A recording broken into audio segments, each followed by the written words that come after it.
Hi everyone. I know it's been a while. It's been a while. I apologize. Divine non-binary back. At least for now. For right now. No, forever. You'll never get rid of me. So whatever you're experiencing right now, whatever suffering and discomfort or negative emotion, maybe emotion is not what I'm talking about. Whatever challenge you experience right now is in your mind. And don't throw slippers at me. Don't tell me, oh, but there are actual people who are actually like sick or who actually don't have this or don't have that. And sit to your privileged ass and all of that. What I mean is literally, listen. Have you ever seen a miserable dog? Me neither. A dog that has like no hind legs, all teeth falling out, running around or dragging their body around, happily. So it's like humans are so creative in a way that they can imagine the suffering to to to such an extent that it becomes a reality, and they feel like imprisoned by it. And also, I'm sorry, I lost all my tripods. I couldn't find any, so it's a bit shaky. Like when something happens and goes away, then okay, it passed, right? Let's say somebody hit you in the face. They hit you in the face, they went away. So great. Now nobody's hitting you in the face. So now you can be happy again, right? In the process of them hitting you in the face, you can be happy as well. I mean, you're getting punched in the face, at least, do yourself a favor and be happy, right? Or whatever situation might be. Even if you perceive some circumstance as outside of your control, the least you can do is stay happy. And I'm imagining right now, again, it's like my imagination, right? It's not true, but I'm imagining it. There are people who are like, oh my God, shut your mouth, shut your fucking face. You don't understand what you're talking about. We're actually suffering. Or like there are some people that there's a special way of suffering is projecting your suffering because you don't want to deal with it onto others. The savior complex, you know that? I mean, it's discussed a lot in connection with like racism, especially anti-blackness, this like white savior complex, right? But we don't talk about it in the sense of like just being a human. I say like a lot.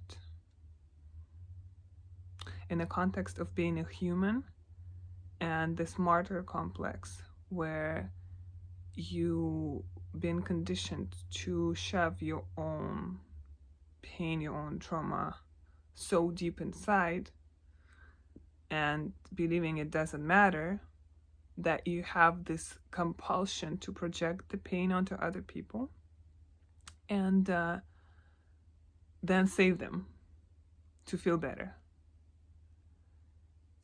I would go as far as to say that majority of people doing social justice, especially so-called allies, are going from exactly that place. They are victimizing another person, projecting victimhood onto them, like, oh, they cannot do this and that, they need me to save them. And then because they still feel powerless within themselves, they walk around and like try to make other people change because they feel powerless within. So they need other people to change for this savior procedure to be successful. So then they can feel good about themselves, which what we are witnessing is just unhealed, very deeply integrated trauma. And why I'm so comfortable saying that is because I've been there. I've done that. It doesn't work that way, baby. It does not work that way. You have to heal yourself. You really have to heal yourself first.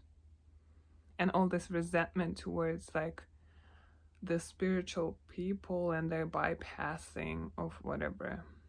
Listen, if you feel comfortable bypassing joys and happiness of life for whatever amount of time, for your whole life, for a month, for a week, for a day, for a second, of course you are gonna be uncomfortable with people who are doing the opposite. But since both of those are just a product of your mind activity, answer this question.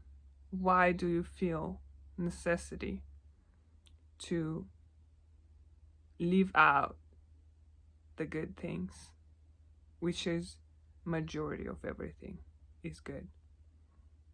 I'm not even going into the area where like actually good and bad are just words and concepts. They don't exist without our desire to like separate stuff into piles, right?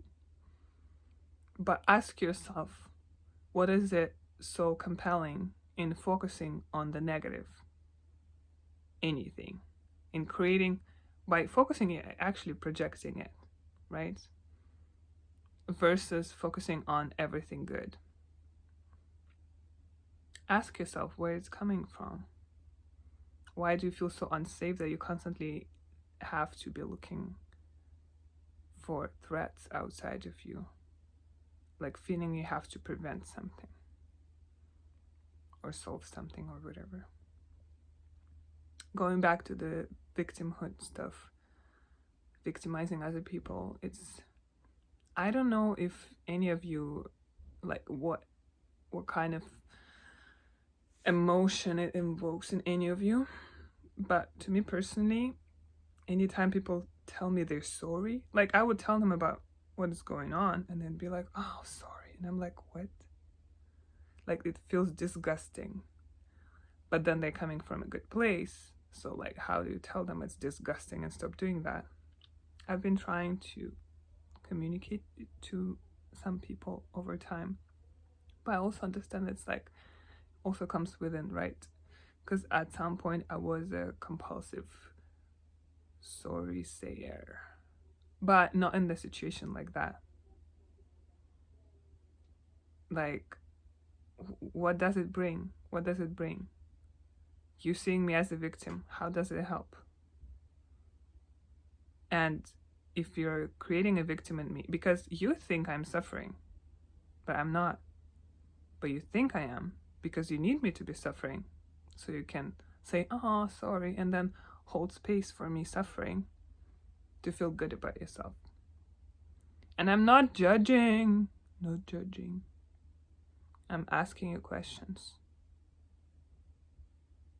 I'm giving you like some prompts of what to ask yourself. Who do you think you are to tell me what to ask myself? Well, we're all one universe. We're all getting inspired by each other in some kind of way, and all these things, you know, they just flow between us. I'm not telling you this so to be the right one. I'm telling you this because I want you to be happy. I'm happy already. I'm already there. And I'm not saying it in a way like, oh, I'm done, okay, arrived, finita, like just stay here, do nothing. I mean, in a sense, it is exactly like that. But by being there, what the difference is between not being there and being there is that I can look at things the mind is creating and not be influenced so much by them. And that's not even like, oh my god, you stop being influenced. No, you still would probably be influenced by them from time to time. But even from within that situation where you feel like, shit, my mind is dragging me somewhere, you're standing in that place of, it's just an experience. It's temporary. It's gonna pass. Because wellness and the love and well-being generally is the truth. You can concentrate on something that's just like fogging up your mind. It's like, if you drink too much and then you wake up with a hangover and you're like, oh my god, my whole life is gonna be in a hangover, and you start freaking out. No, it's gonna go away. And you know it so well that you still go and drink again next time. It doesn't stop you from drinking, feeling so bad in your body. But then somehow when this negative thought creeps up in your brain somewhere and creates all this pain, all this suffering, you're like, I am broken, this is forever, I'm good for nothing. You see? So there are kinds of illusions that they are illusions and temporary and mean nothing. And there are kinds of illusions that we're like so used to taking seriously. So that's what I wanted to say. Actually, that's not what I wanted to say. There is much more, but now I'm gonna do something else and maybe come back. But see you next time and tell me what you think. Can't even curse at me. It's fine. I don't care. I love you anyway. Okay? Have a great day.